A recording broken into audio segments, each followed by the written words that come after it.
नमस्कार, आप देख रहे हैं प्रॉपर्टी प्लस। मैं हूं दीपक यादव। खाड़ी देशों में बारूद की गंध गहराती जा रही है।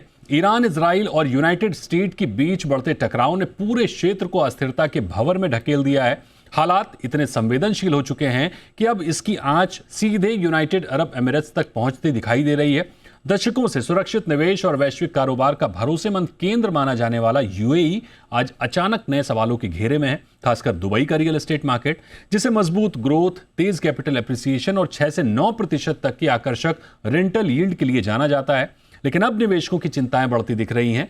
दुनिया भर के निवेशकों के लिए खाड़ी देशों में यूएई सिर्फ एक शहर नहीं बल्कि स्थिरता और मुनाफे का प्रतीक रहा है। लेकिन ईरानी हमलों ने इस धारणा को गहरा झटका दिया है। क्षेत्रीय तनाव के बीच अनिश्चितता तेजी से बढ़ रही है। कुछ प्रवासी और निवेशक एहतियातन यूएई छोड़ रहे हैं, जबकि कई निवेशक फिलहाल वेट एंड वॉच की रणनीति अपना रहे हैं। अब सबसे बड़ा सवाल यही है कि क्या मिडिल ईस्ट का ये तनाव दुबई के चमकते रियल एस्टेट मार्केट की रफ्तार को रोक देगा, या फिर पहले की तरह ये बाजार एक बार फिर हर संकट से उबरकर और मजबूत होकर सामने आएगा। इसी बड़े सवाल और इसके आर्थिक असर को समझने की कोशिश करेंगे इस शो में। हमारे साथ बड़ा ही शानदार पैनल है, तो सबसे पहले अपने मेहमानों से आपका परिचय कराता हूं। हमारे साथ हैं डॉक्टर अमित गोयनका, सीएमडी हैं नेसस फाइनेंस के, ऋतुकांत ओझा हैं सीईओ प्रोएक्ट लग्जरी रियल एस्टेट दुबई से, और पौरुष झुंझुनवाला हैं सीईओ हैं बैंक के इंटरनेशनल प्रॉपर्टीज से। तो बहुत स्वागत करेंगे आपका अमित जी, ऋतु जी और पौरुष जी हमारे साथ जुड़ने के लिए। अमित सर, सबसे पहले आपके पास आते हैं। दुबई को लंबे समय से safe haven real estate market माना जाता रहा है, लेकिन जब जियोपॉलिटिकल तनाव सीधे यूएई तक पहुंचने लगा तो क्या यह धारणा कमजोर पड़ रही है? क्या बड़े निवेशक अब दुबई के बजाय दूसरे ग्लोबल मार्केट्स की ओर देखना शुरू कर सकते हैं?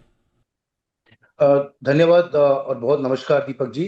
बहुत ही उम्दा सवाल है आपका, क्योंकि पिछले कई सालों से, पिछले 3-4 सालों से यूएई ने एक प्रीमियम पोजीशन बनाई है ग्लोबल रियल एस्टेट मार्केट में, अपने पॉलिसीज को लेके, डेवलपमेंट्स को लेके, एक सेफ हेवन फॉर बिजनेस को लेके। तो उसको इतना आसानी से ओवरनाइट डिसरप्ट होता हुआ नहीं दिखता। हाँ, ये शॉर्ट टर्म डेफिनेटली कंसर्न आया है, पर क्या ये कंसर्न फंडामेंटली चैलेंज होगा, ये अभी कहना मुश्किल है। बिकॉज जो सरकार ने जिस तरीके के अप्रोच को लिया है, जहाँ पे सारे लोगों की सुरक्षा को, हेल्थ केयर को और एक नॉर्मल सी मेंटेन करके रखने का जो माहौल है, वो काफी पॉजिटिव लगता है। तो ऐसे कोई भारी मात्रा में एक्सोडस या पलायन नहीं दिखता कि सारे लोग उतावले हो गए हैं कि वो देश छोड़कर कहीं और निकल जाएं। जो जहां पर हैं वो काफी सुरक्षित और महफूज फील कर रहे हैं। ऋतुकांत जी, आपके पास आएंगे और आपसे मेरा सवाल यह होगा कि दुबई की सबसे बड़ी ताकत उसकी स्थिरता और सुरक्षा की छवि रही है, लेकिन जब हमले की खबरें सामने आती हैं तो क्या ये ग्लोबल निवेशकों के भरोसे को झटका नहीं देती? क्या आपको बाजार में इसका शुरुआती असर दिख रहा है? यूएई पिछले 25 साल में उस तरह से डेवलप हुआ है जहां पे कि फॉरेन इन्वेस्टमेंट्स वहां पे आई हैं। तो it has gone through certain phases, जैसे 2008 का क्रैश आया था, फिर अरब स्प्रिंग आया था, तो ऐसे कुछ इंस्टेंसेस हुए हैं। पर रिलेटिवली नई इकोनॉमी है, बट फिर भी यहाँ पे इन्वेस्टर्स का भरोसा इसलिए है क्योंकि इंफ्रास्ट्रक्चर यहाँ पे अच्छा है, सेफ्टी है, और it is a rich economy which has been able to successfully diversify itself. तो देखिए, कंसर्न्स हमेशा आते हैं, लेकिन कंसर्न्स आते हैं पॉजेस के रूप में। हम चीजें पॉज होती हैं, स्टॉप नहीं होती हैं। There is a difference between pause and stop. तो अभी मुझे लगता है थोड़ा सा वेट एंड वॉच का गेम है, क्योंकि अचानक से हुआ। बहुत सारे हेज फंड्स को कह लीजिए, या बहुत सारे और जो लार्जर फर्म्स है जिनका इन्वेस्टमेंट यहाँ आना था या आ रहा था, वो अचानक, चूंकि ये वॉर स्टार्ट हुई, टॉक्स के बीच में बातचीत चल रही थी यूएस और ईरान के बीच में, और अचानक से लड़ाई शुरू हुई, तो मुझे लगता है सोचने का समय नहीं मिला है। और ये सिर्फ अभी एक हफ्ता भी पूरा नहीं हुआ है इस चीज को हुए। तो मुझे लगता है, और ऑलरेडी आप देखेंगे स्थिरता ऑलरेडी आ रही है, हम देख पा रहे हैं कि स्थिरता आ रही है। उसका जो इम्पैक्ट मनी टर्म्स में है, वो शायद अगले कुछ हफ्ते या कुछ महीने में ठीक से पता चल पाएगा जब डेटा इमर्ज करेगा। पौरुष जी, आप सीधे तौर पर खरीदारों और निवेशकों से डील करते हैं। मौजूदा तनाव के बाद क्या आपको डील्स रुकती हुई या कैंसिलेशन बढ़ते हुए दिखाई दे रहे हैं, या अभी भी बाजार सामान्य चल रहा है? अगर आप देखेंगे तो जो मैं स्टैटस के बारे में बात करूंगा, जो स्टैट्स हैं अभी फिलहाल लास्ट 4 दिन में, फ्रॉम 1 मार्च से 4 मार्च, एज पर ये डीएलडी के रिकॉर्ड पे है, 4.3 बिलियन दिरहम का रियल एस्टेट ट्रांजैक्शंस हुआ है, जो अराउंड 10,200 प्रॉपर्टीज बिकी हैं, नई ट्रांजैक्शंस। सो हम लोग एक बहुत बड़ी रियल एस्टेट कंपनी यहाँ रन करते हैं। सो ऑफ कोर्स काफी जो नए ट्रांजैक्शंस चल रहे थे, wait and watch, people are doing that. But main चीज क्या है कि जो एग्जिस्टिंग ट्रांजैक्शंस हैं वो कंप्लीट हो रहे हैं, ओके, कुछ नए ट्रांजैक्शंस भी हो रहे हैं। बट ऑफ कोर्स अभी sentiments in terms of security are very positive, because सब चीजें हम लोग सब सिक्योर हैं यहाँ पे 100%, ओके। बट अगर इसका आप लॉन्ग टर्म देखेंगे ना, जैसे फॉर एग्जांपल आज मेन अपना विषय है जैसे इंडियन बायर्स, ओके। इफ आप यू सी दैट कि इंडियन बायर्स इधर क्यों इतना कॉन्फिडेंस है, अगर अपना इंडियन एक्सपोर्ट देखेंगे आप, वो टच हो गया है $100 बिलियन का अभी तक, every year now it's going to only increase. So overall confidence, काफी ट्रेड हो रहे हैं यहाँ पे, तो वो आते रहते हैं हमेशा यहाँ पे। So confidence in real estate market हमेशा लॉन्ग टर्म है, शॉर्ट टर्म नहीं है, okay. So long term yes, अपना हेज करता है currency, because we are peg to dollar, okay. And secondly, tax, of course, there is no capital gain tax when you are selling your real estate.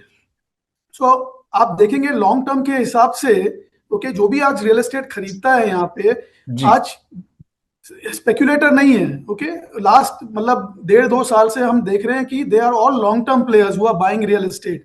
तो उससे क्या होता है कि people are prepared for these short term jerks, but ऐसा लग नहीं रहा है अभी एज ऑफ नाउ कि कुछ शॉर्ट टर्म जर्क्स आएंगी।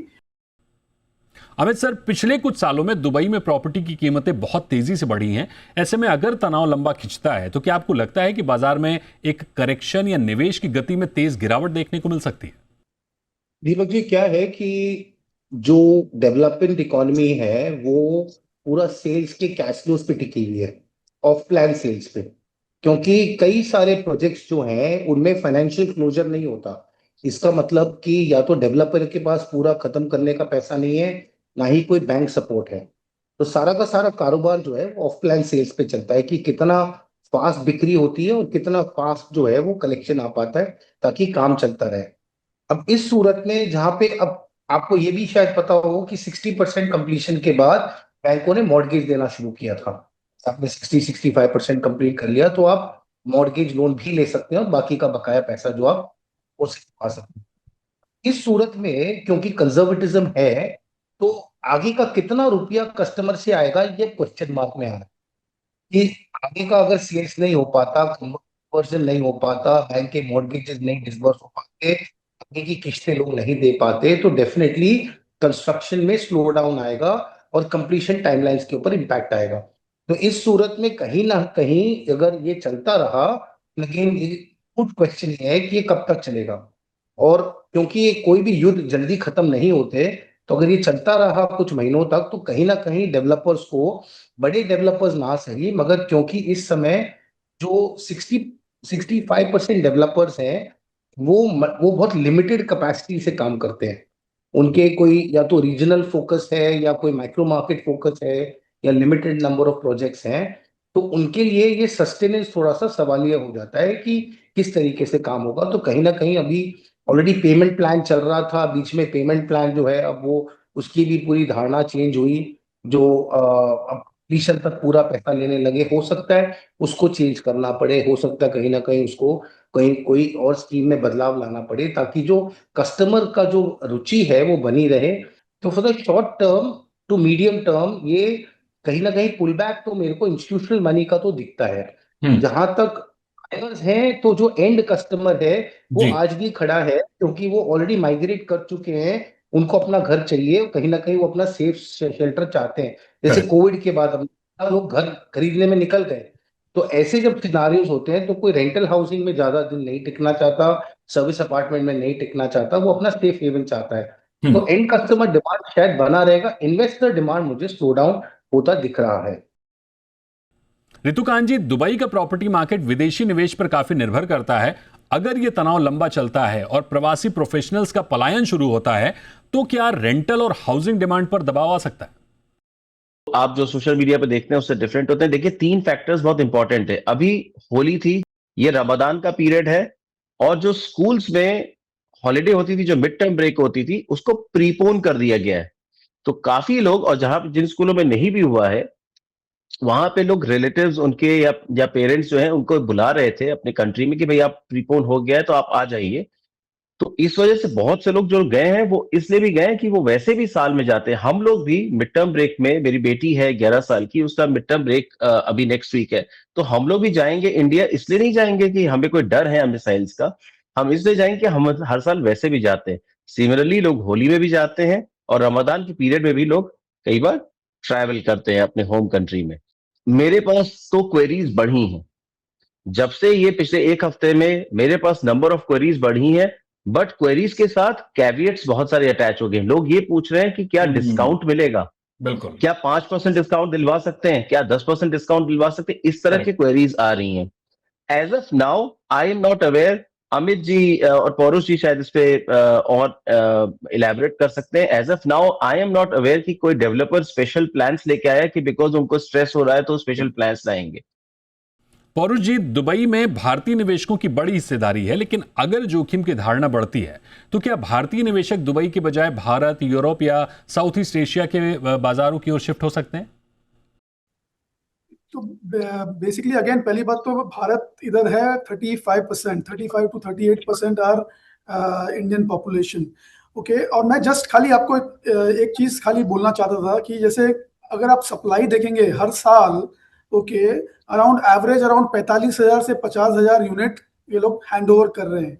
ओके, और पॉपुलेशन जो इन्फ्लक्स अभी तक करेंटली बिफोर दिस, ये अराउंड 3 से 4 लाख मतलब लोग आ रहे थे। तो basically the demand was more than the supply, current supply जो चल रही है। तो वो एक रियलिस्टिक चीज बहुत इंपॉर्टेंट है। ओके, सेकेंडली मैंने कोई भी अभी तक पेमेंट प्लान की चेंजेस नहीं देखे, इधर कोई भी डेवलपर डिस्काउंट देते हुए नहीं देखा मैंने अभी तक, बिकॉज इट्स टू अर्ली। मेरे को ऐसा नहीं लग रहा है कि लॉन्ग टर्म पर्सपेक्टिव में कुछ चीज चेंज आएगा, people will start looking somewhere else and not invest in this, because इसका बैकबोन इंडिया का ट्रेड भी है, यू नो, जो काफी स्ट्रॉन्ग है। Okay, and relationships and so on, and plus आज इफ यू सी इंडिया से लगभग अराउंड 80 to 100 डेली फ्लाइट्स है यूएई के लिए। बिल्कुल, डेली फ्लाइट्स लोग ट्रैवल करते हैं इंडिया से इधर, whether for tourism, whether for business purpose, and again investment, real estate investment. So I don't see that anything going to be affected.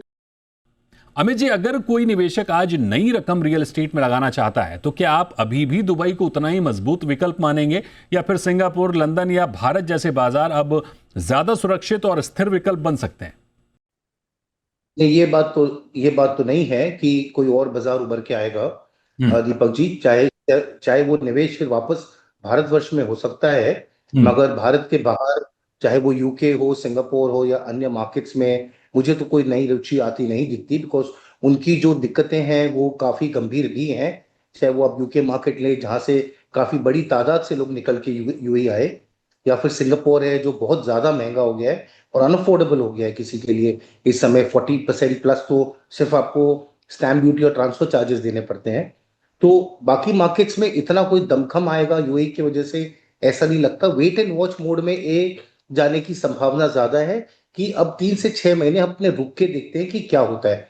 तो एक बड़ा एक विचित्र माहौल हो गया है जहां पे हर आदमी अभी एक थम्स आ गया है, एक वेट एंड वॉच मोड में चला गया है। वो देख रहा है कि कहीं प्राइस क्रैक होगा क्या। और आपने बात सही कही, बहुत तेजी से भाव बढ़े, 18% से 24% भाव भी बढ़े हैं। तो विलास में बहुत ज्यादा रफ्तार से भाव बढ़े, और कई सारे मेजर काफी 2 साल में ऑलमोस्ट 50% चल चुके हैं। ये इतना फास्ट जो एस्केलेशन रहा है, और उसके साथ में खैर मैं डेफिनेटली मानता हूं कि जो इतना इन्वेंट्री क्रिएशन, आज 1,20,000 यूनिट्स की डिलीवरी होनी है अगले 2 से 2.5 साल। मैं ये भी मानता हूं कि जो टोटल रेजिडेंट पॉपुलेशन है वो इससे कहीं ज्यादा आई है, और वो डिमांड है। तो फंडामेंटल, जैसे मैं कहता हूं, इन्वेस्टर डिमांड नहीं, मगर जो बायर डिमांड में फिर भी रुचि बनी रहेगी, मगर फिर भी हर आदमी ये देखेगा कि हम कंजर्वेटिज्म रहे। डेफिनेटली एक वेट एंड वॉच मोड बना हुआ है। कुछ एनर्जी क्राइसिस बनता हुआ दिख रहा है, एनर्जी प्राइसेस ऊपर जाती हुई दिख रही है। ऑलरेडी सऊदी में बहुत बड़ा तेल का रिजर्व क्रिएट हो गया है, और उनको वो रिजर्व को बाहर निकालने की दिक्कत आ रही है। कतर ने अपना गैस प्लांट बंद कर रखा है। तो फंडामेंटल इश्यूज बहुत है हर देश में इस समय, जो उनकी बेसिक इकोनॉमी को उनको संभालना है। ठीक है, यानी मोटे तौर पर दुबई में नई डील्स होल्ड पर है, निवेशक और home buyers wait and watch की स्थिति में है, लेकिन फिलहाल अफरा तफरी वाला पैनिक फिलहाल तो नहीं दिख रहा है। आगे क्या होगा किसी को नहीं पता। अमित जी, रितु जी और पौरुष जी, आपका बहुत शुक्रिया हमारे साथ जुड़ने के लिए। रुकेंगे एक ब्रेक के लिए, ब्रेक के बाद बात करेंगे दानूब ग्रुप के चेयरमैन रिजवान साजन से।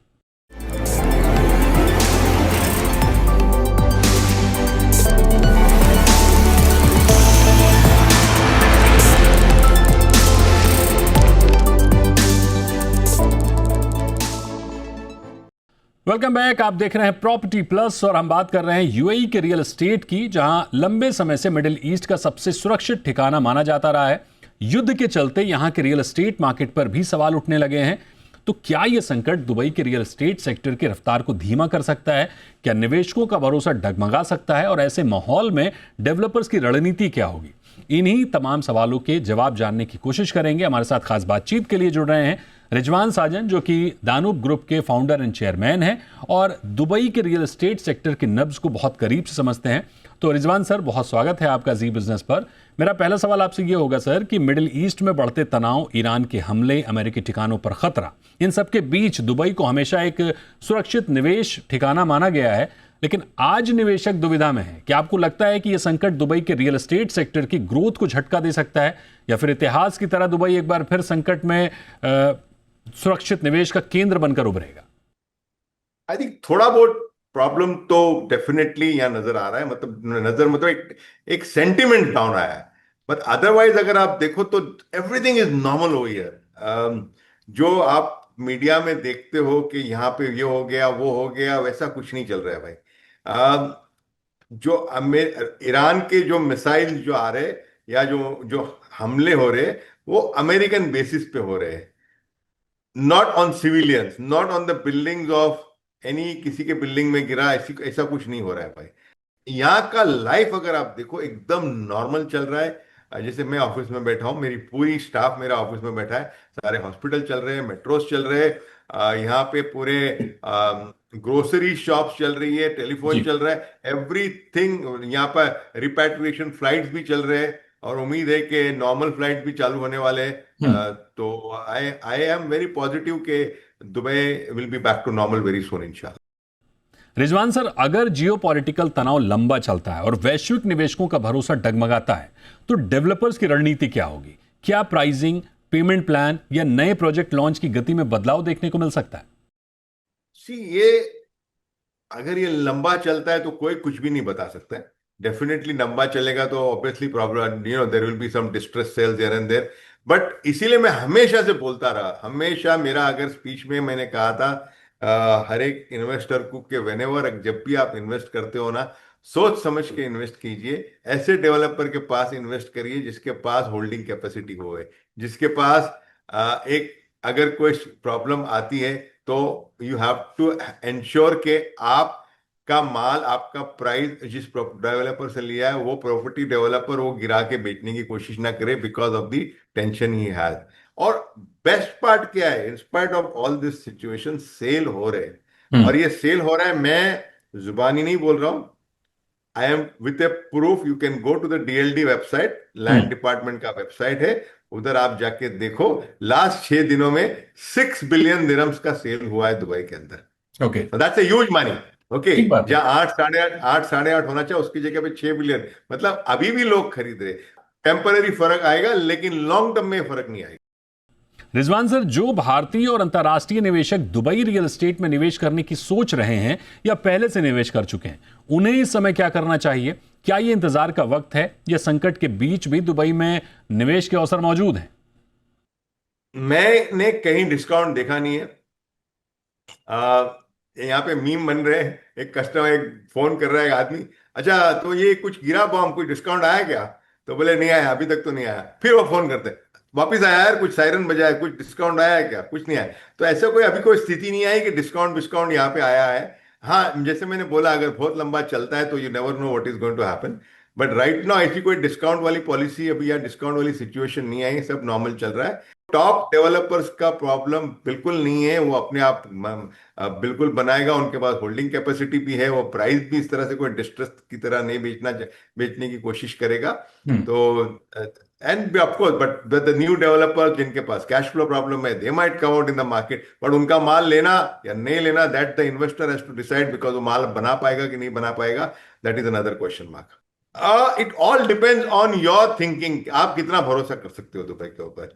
अगर मैं दुबई के ऊपर हूं तो I would put my money on Dubai, not because I am a developer, मैं बता रहा हूं। बिल्कुल सर, यानी मोटे तौर पर फिलहाल टॉप डेवलपर्स के लिए चिंताएं नहीं हैं, लेकिन छोटे या जिनका कैश फ्लो कमजोर है या जो पूरी तरह से सेल्स के भरोसे हैं, उन डेवलपर्स की चिंताएं बढ़ सकती हैं। दूसरी ओर भले ही निवेशक और होम बायर्स डिस्काउंट की डील खोज रहे हों, लेकिन डेवलपर्स अभी जल्दबाजी में नहीं हैं और वो भी वेट एंड वॉच की स्थिति में है। कल क्या होगा, युद्ध क्या रूप लेगा और फिर क्या तस्वीर बनेगी इन खाड़ी देशों में, किसी को नहीं पता। बहरहाल रिजवान सर, बहुत शुक्रिया करेंगे आपका हमारे साथ जुड़ने के लिए। प्रॉपर्टी प्लस में फिलहाल इतना ही। आप बने रहिए जी बिजनेस के साथ।